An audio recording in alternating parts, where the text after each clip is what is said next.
Dans cette vidéo vous sera présentée la sortie aérienne de gardien de but en football. Tout d'abord, nous allons regarder la vidéo, puis ensuite établir 3 phases techniques de la sortie aérienne. Et pour finir, nous allons établir un comparatif avec un autre gardien sur différents aspects techniques définis auparavant.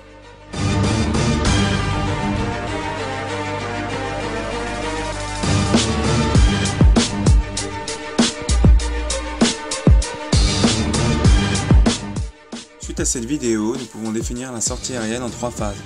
La première étant la course d'élan plus le saut, la seconde étant la prise de balle et la troisième étant la réception. Au cours de ces 3 phases, le premier critère à mettre en avant est la prise d'information. Elle est déterminante dans la réussite de la sortie aérienne. Le regard doit donc se porter dès le départ sur le ballon car c'est lui et sa trajectoire qui vont déterminer la suite de la réalisation de la sortie aérienne. Le gardien, par cette prise d'information rapide, va analyser la trajectoire du ballon afin d'adapter son déplacement, la vitesse, la direction, lors de sa prise d'élan.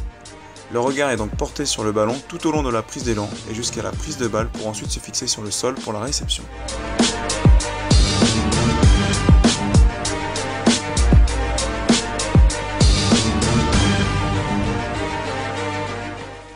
La prise d'élan est déclenchée une fois l'analyse de la trajectoire du ballon effectuée. Elle doit être réalisée de manière fluide et rapide pour permettre une impulsion optimale. On constate ici une trajectoire relativement linéaire au niveau de la tête du gardien de but car il regarde le ballon tout le long.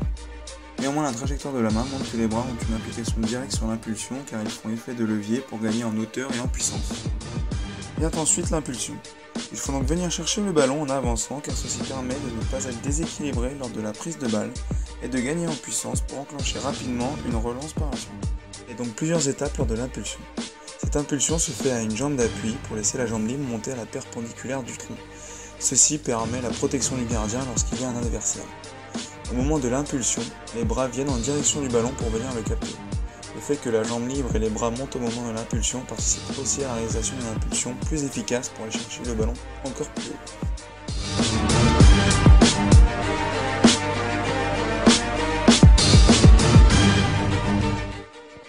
Au sommet de l'impulsion s'effectue la prise de balle. Elle doit se faire au-dessus de la tête avec les bras au maximum tendus. Au moment de la prise de balle, les bras doivent rester solides pour éviter de subir l'impact du ballon et d'aller vers l'arrière. Il est donc important de bien se saisir du ballon pour éviter tout risque de relâchement ou de perte.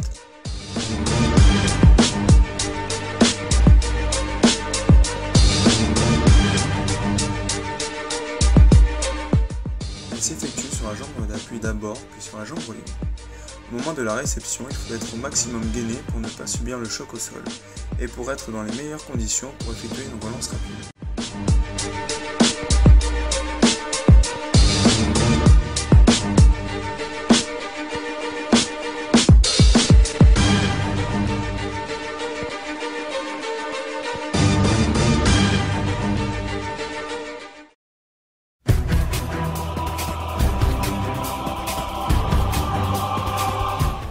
On peut constater que le gardien orange prend le ballon derrière la tête, ce qui implique que son corps n'est pas droit, donc pas gainé, et que s'il y a des adversaires, il peut être déséquilibré et perdre ou relâcher le ballon.